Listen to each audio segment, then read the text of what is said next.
Saturday, January 17th, 2015. This is Highway 401 in Ontario, between Woodstock and London.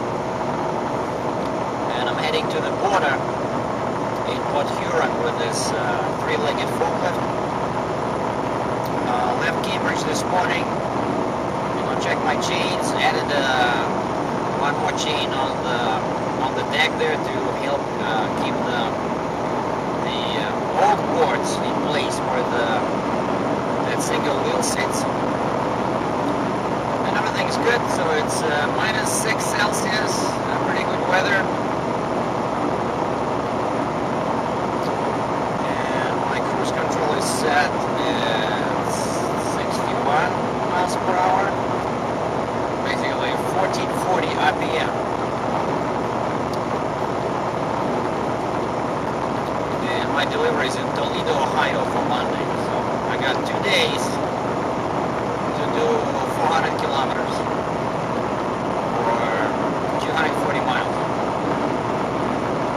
And since you're watching my channel anyway, you want to combine entertainment with some information, right?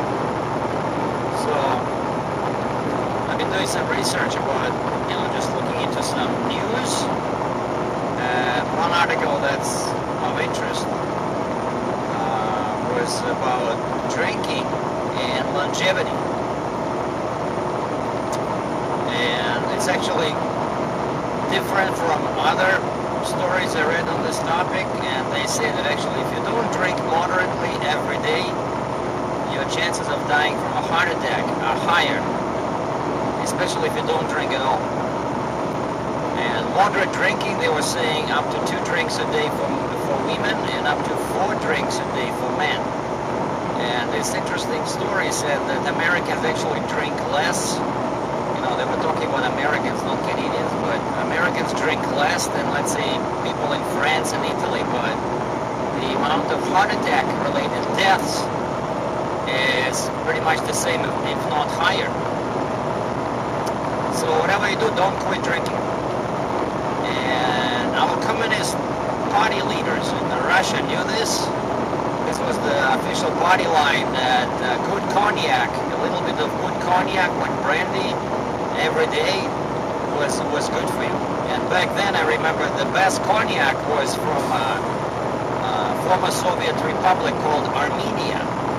Armenia. It's in the Caucasus region. It's now an independent country, but that Armenian cognac was considered like top of the line. And all our leaders, that's what they drank. And also, I mentioned this before, during the World War II, all Russian soldiers received 100 milliliters of vodka every day. So no wonder it took us only 5 years to win the war.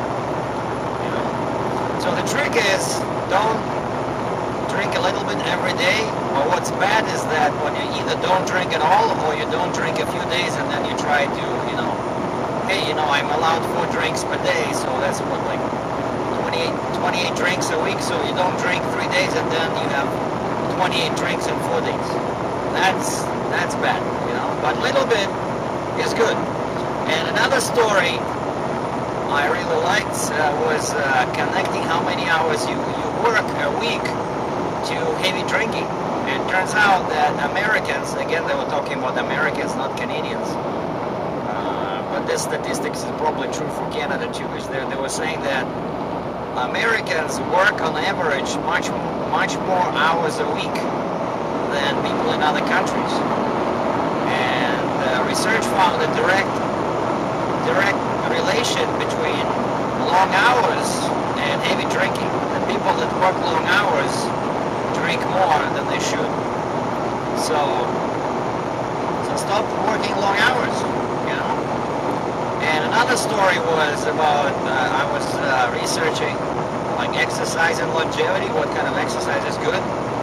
And I knew this before, but that the research found that stamina-related exercise is actually bad for you. Like walking, jogging, cycling, all the stuff that, you know, like 20, 30 years ago was thought to be the best. Now it's actually set to promote old age sooner because it breaks out your muscles, or breaks up your muscles, it creates free radicals in your body. So the best type of exercise is with weights, and preferably these weightlifting exercises should involve not just one group of muscles, but many groups of muscles. And speaking of that, that's what I do at my job, right? Like, you saw me, if you saw my video yesterday, you saw me juggling those huge oak boards. And then all my chains and binders are pretty heavy, so it's official, you know. Heavy haul work is good for your longevity, especially if you do it often. But don't work too many hours, right? And heavy haul again, because the rate is normally higher than on flatbed and step deck loads, so you don't have to work as many hours as the other guys. So it's good for your health, you know. Especially if you have a drink of cognac before going to bed. So. Oh, and another thing unrelated to health, but I don't go to McDonald's often because they only have one type of food that I can now eat because I try to stay away from meat. And the only thing they have that's good, more or less, is oatmeal. Oatmeal with fruits. But now I discovered all McDonald's restaurants in Canada, at least, they have Americano coffee. You know, before I had to fight with them, right, to try to explain each time that I want espresso with hot water. Now you don't have to do that. It's right there on the menu.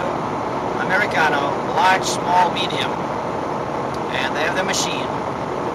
And I already ordered like a couple of times, and it's pretty good. Just the taste is a bit different than at Starbucks, but it's real Americano, espresso plus hot water. And as a regular rank and file employee can do it. You don't have to involve the manager like before. So I'm gonna check the menu in the States, see if they added that Americano to the menu. It's on the board. And another research I did today was about improvements for my Mack truck. And I know I said I'm not gonna change, I was not gonna change anything, but I just want to add a couple of horses, especially if the cost is not prohibitive. And two things I think might work is fast. First is that FASS fuel filter, FAAS, I think, or is it FASS? Anyway, it's like a dual filter system that takes air out of your fuel. So, which of course that increases performance, improves your fuel mileage, and you know, I read some testimonials on their website, and it's not $3,000 like the differentials. It's like $500-600, but I think it's a good system. The feedback from people was pretty good, and they all said. Not everybody mentioned fuel savings, but everybody said that they felt more power. Okay? And that's what I need. And another thing is this performance air filter, which basically replaces my factory filter and cleans the air better and lets more air in the engine. So you get probably 20-30 horsepower for free, and this filter is only, I think, $300. And I mentioned this before. This is Fleet Air, which I believe is better than K&N because you can unsnap the filtering element and it's easier to wash it. So for now, yeah, I'm keeping the 3.91 ratio because it's pretty fuel efficient. And I do those super heavy loads maybe once a month, if not less. So especially if I add this little bit horsepower with these fuel filters and the air filter, I should be good to go.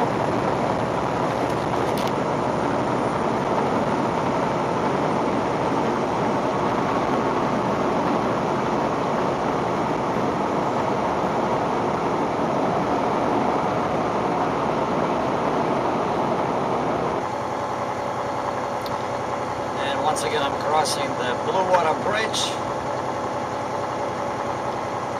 Oh, I see a big ship under the bridge. Wonder if it will show on the cam.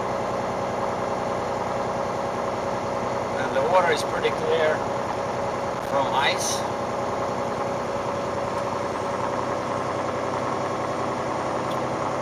And the ship is called Arthur H. Anderson.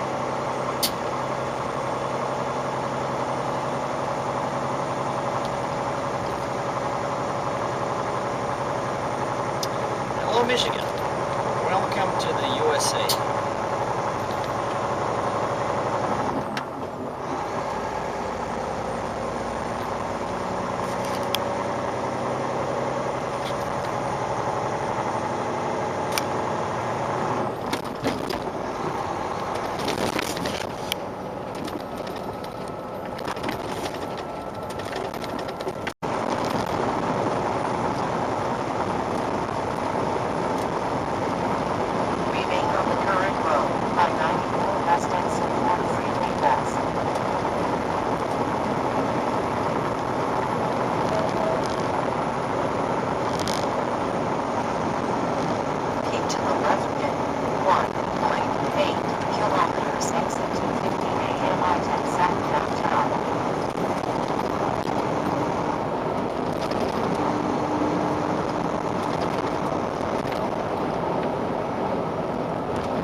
Then I-96, and this is I-75 in Detroit.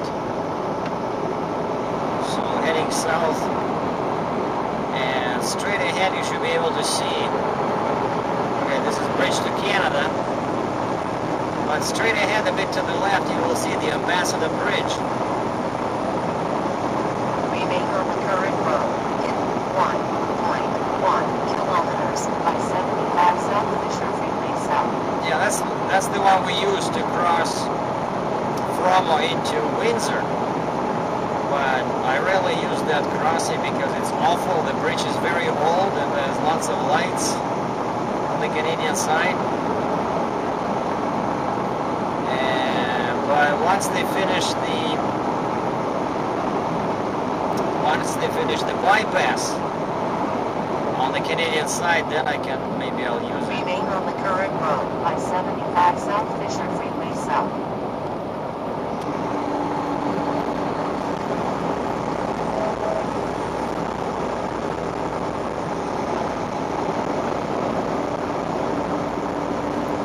There's nothing to see here. This is a very poor area of Detroit, even in good times. But now the times are pretty bad. Half of the buildings are abandoned, you know, like apartment buildings. The city is falling apart.